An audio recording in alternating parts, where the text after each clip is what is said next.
নমস্কার। আজ গুরু পূর্ণিমা। গুরুকে হৃদয়ে রেখে আমার সকল মনুষ্য জগতের কাছে কিছু বার্তা। সচ্চিদানন্দই গুরু রূপে আসেন। মহাগুরুর কাছে বা মানুষ গুরুর কাছে যদি কেউ দীক্ষা লয়, তাকে মানুষ ভাবলে কিচ্ছু হবে না, তাকে সাক্ষাৎ ঈশ্বর রূপে ভাবতে হবে, তবে তো শাস্ত্রে বিশ্বাস হবে। কেন এই কথাগুলি বলছি তাহলে শুনুন। এগুলো আমি রামকৃষ্ণ মিশনের কাছ থেকে আমি কিছু কিছু জেনেছি। সেগুলোই রামকৃষ্ণ মিশনে গিয়ে তাদের কথা শুনে আমি বুঝতে পেরেছি। তাদের কথা শুনে আমি বুঝতে পেরেছি যে গুরু হচ্ছেন সেই আধার যার মধ্যে দিয়ে আধ্যাত্মিক শক্তি তোমার কাছে পৌঁছবে। যে কেউ দীক্ষা দিতে পারে বটে, কিন্তু গুরুই শিষ্যে আধ্যাত্মিক শক্তি সঞ্চার করে থাকেন। তাতেই আধ্যাত্মিক উন্নতিরূপ ফল হয়ে থাকে।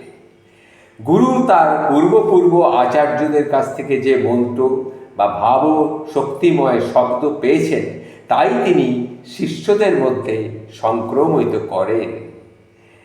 গুরু তার এই যে সংক্রমিত যেটা করেন, সেটা গুরু ব্যতীত সাধন ভজন কিছুই হতে পারে না, বরং বিপদের আশঙ্কায় যথেষ্ট থাকে।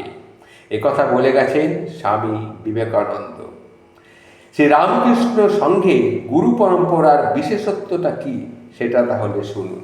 শ্রী রামকৃষ্ণ পার্ষদরা সকলেই শ্রী রামকৃষ্ণদেবকে একাধারে গুরু এবং ইষ্ট বলতেন। সেই অনুসারে তাদের সম্প্রদায়ের গুরু কেউই নিজেকে গুরু মনে করেন না। তারা নিজেদের শ্রী রামকৃষ্ণের সাধন ধারার ধারক এবং বাহক মাত্র মনে করেন। ঠাকুরই গুরু, তবে প্রথমে দীক্ষাগুরুর ভিতরে তাকে ভাবতে হবে এবং দ্বিতীয় পর্যায়ে দীক্ষাগুরুকে ইষ্টে লয় করতে হয়। ধ্যানের পক্ষে এটাই সহজ এবং স্বাভাবিক প্রণালী। এজন্য দীক্ষাগুরুকে প্রথমে সংক্ষেপে ধ্যান করে পরে তাকে ইষ্টে লয় করে ইষ্টের ধ্যান করে যেতে হয়। এটাই হচ্ছে আসল ধ্যানের বিষয়। সচ্চিদানন্দই গুরু, তিনি সর্বত্র বিরাজমান, তিনি সবসময় সকলের অন্তরেই থাকেন। তিনি সত্যিকারের গুরু, তাকে হৃদয়ে ধ্যান করতে হবে। দীক্ষাগুরু হলেন পথপ্রদর্শক, তিনি সেই পথে শিষ্যকে নিয়ে যাবেন পরম গুরুর কাছে। তার কাছে পৌঁছানোই শিষ্যের পরম লক্ষ্য। শ্রী রামকৃষ্ণ বলতেন, সকলেরই গুরু সেই এক সচ্চিদানন্দ, কিন্তু কিন্তু যেহেতু আমরা তাকে সাক্ষাৎভাবে ধরতে পারছি না, এই জন্যে সাধনের সহায়ক রূপে কোনো মানব গুরুকে আমাদের আশ্রয় করতেই হয়। আবার মানব গুরুর প্রতি ঈশ্বর দৃষ্টি রাখতে হয়। শাস্ত্রের এই নির্দেশ, অর্থাৎ মানব গুরু হলেন সেই গুরুর প্রতীক বা প্রতিমা। সুতরাং যখনই আমরা বলছি যে গুরু ইষ্ট এক বা গুরু শিষ্যের সঙ্গে সঙ্গে থাকবেন, তা এই শাস্ত্রীয় দৃষ্টিকেই লক্ষ্য করেই বলা হয়ে থাকে। গুরু, মানব গুরু তার সাধনানুসারে শিষ্যকে চরম লক্ষ্যে অর্থাৎ ঈশ্বর অনুভূতিতে পৌঁছতে সাহায্য করেন। কিন্তু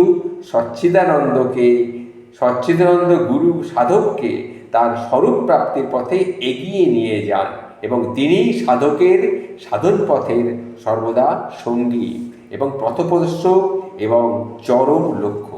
এই কথাটি বলেছিলেন স্বামী ভূতেশানন্দজি। ঠাকুর কহিলেন, ওরে গুরু ধরতে হয়, গুরু ধরতে হয়। নরেন কহিল, আমি গুরু মানি না। তখন ঠাকুর বলিলেন, সে কি রে, গুরু মানবি নে? তখন নরেন কহিলেন, হে কে গুরু? ঠাকুর পূজার বাসন হইতে তখন ঠাকুর কমণ্ডলুটা তুলিয়া লইয়া কহিলেন, এটা কি বলতো নরেন? নরেন বলিল, এটা কমণ্ডল। কিসের তৈরি?